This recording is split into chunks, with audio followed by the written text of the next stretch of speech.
दो कलीसियाएं बनेंगी। स्पष्ट कर दिया, दो कलीसिया बनेंगी, यानी दो ग्रुप बनेंगे, संगत में दो पार्ट होंगे। आगे सुनना, एक कलीसिया कहा क्या करेगी, दूसरी कलीसिया क्या करेगी।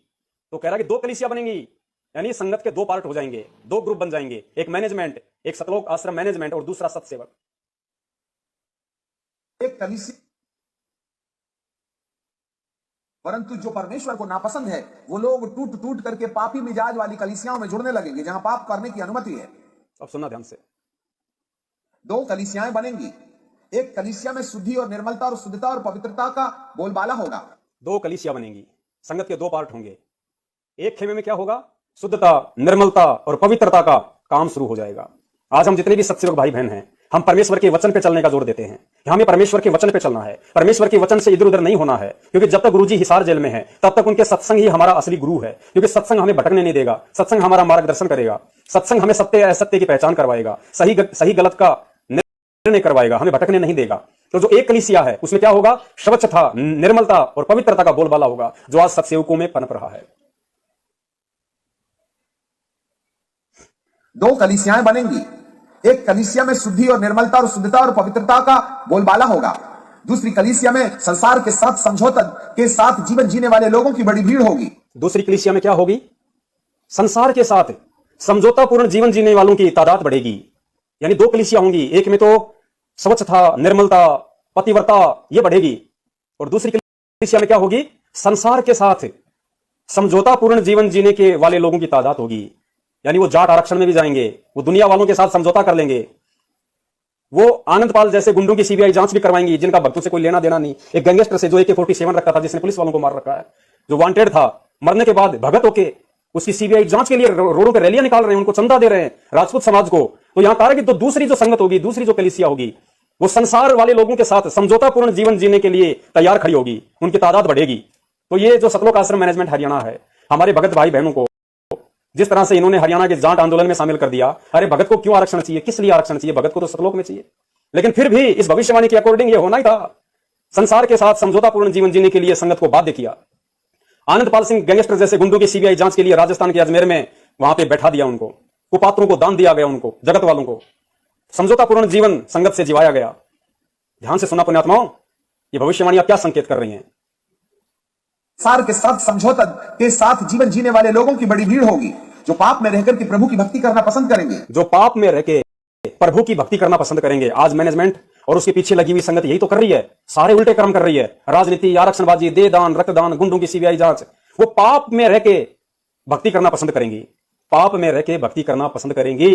एक एक शब्द इन दोनों ग्रुपों के ऊपर सत्य उतरेगा पुण्यात्माओं। आज सतलोक आश्रम मैनेजमेंट हरियाणा और उनके पीछे लगे हुए लोग पाप करते हुए तो भक्ति कर रहे हैं, उन्हें सही गलत का नहीं पता, तुम क्या कर रहे हो। शुद्धि और निर्मलता और शुद्धता और पवित्रता का बोलबाला होगा। दूसरी कलीसिया में संसार के साथ समझौता के साथ जीवन जीने वाले लोगों की बड़ी भीड़ होगी, जो पाप में रहकर के प्रभु की भक्ति करना पसंद करेंगे।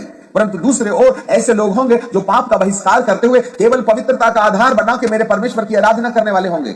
लेकिन दूसरी तरफ ऐसे लोग होंगे सत्सेवक, जो उस पापों का बहिष्कार करते हुए और मर्यादाओं में रह के मेरे प्रभु की भक्ति करेंगे।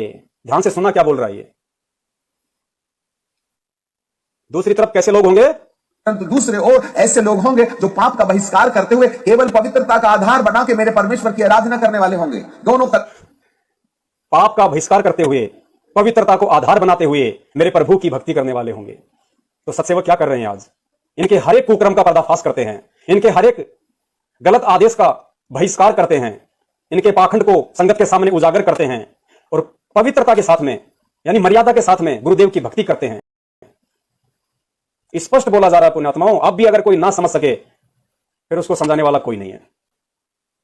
दोनों कलीसियाएं पीक पॉइंट पर होंगी, दोनों कलीसियां पीक पॉइंट पे होंगी 2020, 21 और 22 में। दोनों कलीसियां, दोनों ग्रुप, दोनों संगत पीक पॉइंट पे होंगी। ध्यान से सुनना एक एक शब्द को। ऐसे लोग होंगे जो पाप का बहिष्कार करते हुए केवल पवित्रता का आधार बना के मेरे परमेश्वर की आराधना करने वाले होंगे। दोनों कलीसियाएं पीक पॉइंट पर होंगी।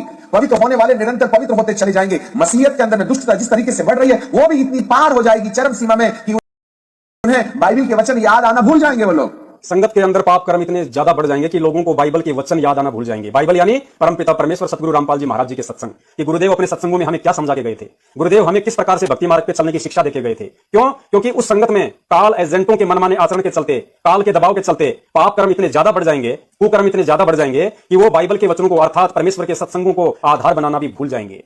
ध्यान से सुनना। परमेश्वर की आराधना करने वाले होंगे, दोनों कलीसियाएं पीक पॉइंट पर होंगी, पवित्र होने वाले निरंतर पवित्र होते चले जाएंगे। मसीहत के अंदर में दुष्टता जिस तरीके से बढ़ रही है वो भी इतनी पार हो जाएगी चरम सीमा में कि उन्हें बाइबल के वचन याद आना भूल जाएंगे वो लोग।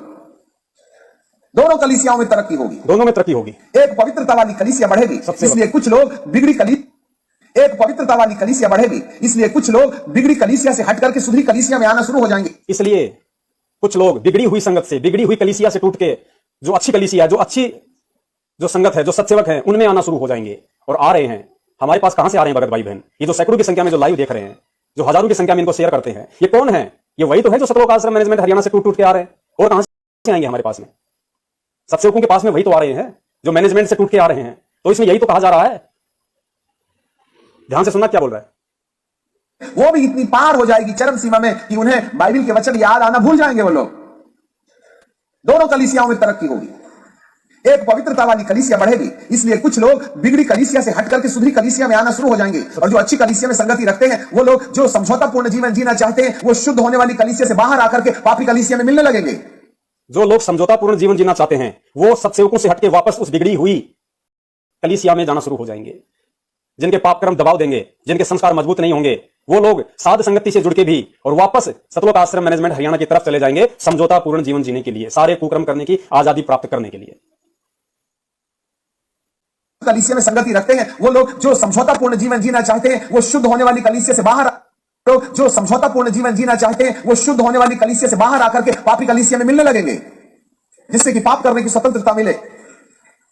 दोनों कलीसियाएं बढ़ेंगी, गलत सिद्धांत फूलेगा फलेगा, पवित्रता भी चरम सीमा में होगी। मुझे नहीं मालूम किसको प्रभु ले जाएगा। दोनों कलीसिया बढ़ेंगी, दोनों ग्रुप बढ़ेंगे, पाप करने वाले भी निरंतर बढ़ेंगे और जो सच्चाई के रास्ते पे चल रहे हैं वो भी निरंतर बढ़ेंगे, सत्सेवक भी बढ़ेंगे। दोनों चरम पे होंगे 20, 21, 22 में। और फिर कह रहा है कि मुझे नहीं पता परमेश्वर किसको लेके जाएगा। इसने अपना मत स्पष्ट कर दिया कि मुझे नहीं पता परमेश्वर किसको लेके जाएगा। तो वीडियो तो इससे परमात्मा ने बनवा दिया, लेकिन ये ईसाई धर्म का इतना बड़ा प्रचारक है, इसकी बुद्धि पे पत्थर पड़े हुए हैं, सही और गलत का निर्णय बता रहा है। और फिर कह रहा है कि मुझे नहीं पता परमात्मा किसको ले जाएगा। परमात्मा उसको ले जाएगा जो शुद्ध है, जो पवित्र है, जो सही है, जो पाप कर्मों का बहिष्कार कर रहा है, जो पवित्र है, जो निरंतर शुद्धता की ओर बढ़ रहा है, उसको ले जाएगा परमेश्वर। लेकिन ये इतना बड़ा प्रचारक होने के बाद भी लाखों लोग जिसको फॉलो करते हैं वो ये कह रहा है कि मुझे नहीं पता परमेश्वर किसको ले जाएगा। इसलिए दास कहता है कि ना तो इनको ये पता कि परमेश्वर कौन है, यीशु मसीह कौन है, और ना इनको ये पता कि सही क्या है और गलत क्या है, जबकि खुद स्पष्ट कर रहा है कि कौन सही है कौन गलत है। और फिर भी इतना बड़ा प्रचार होने के बाद कह रहा है कि मुझे नहीं पता परमात्मा किसको ले जाएगा। तो फिर इनसे बड़ा मूर्ख व्यक्ति और कौन होगा ईसाई धर्म में, कि मुझे नहीं पता परमेश्वर किसको ले जाएगा। फिर तू लोगों को अच्छी शिक्षा क्यों दे रहा है जब तुझे ये नहीं पता कि परमेश्वर अच्छी शिक्षा वालों को ले जाएगा या बुरी शिक्षा वालों को लेके जाएगा, और दिन रात तू वीडियो बना बना के लोगों को शिक्षा दे रहा है। तो पुण्यात्माओं, इसलिए रविदास जी ने 650 साल पहले अपनी भविष्यवाणी में कह दिया था कि ईसाई लोग सबसे ज्यादा घाटे में रहेंगे, क्योंकि ऐसे लोग उस संगत को डुबोएंगे। ईसाई धर्म के पीछे जो भोले भाले लोग लगे हुए उनको डुबोएंगे। एंड में, अंतिम समय में ये हाथ खड़े कर देंगे ऐसे लोग, ये कहेंगे हमें नहीं पता क्या होगा आगे। लेकिन हमारे लिए परमात्मा ने इनके माध्यम से वीडियो बनवा दिए परमेश्वर की संगत में क्या हो रहा है।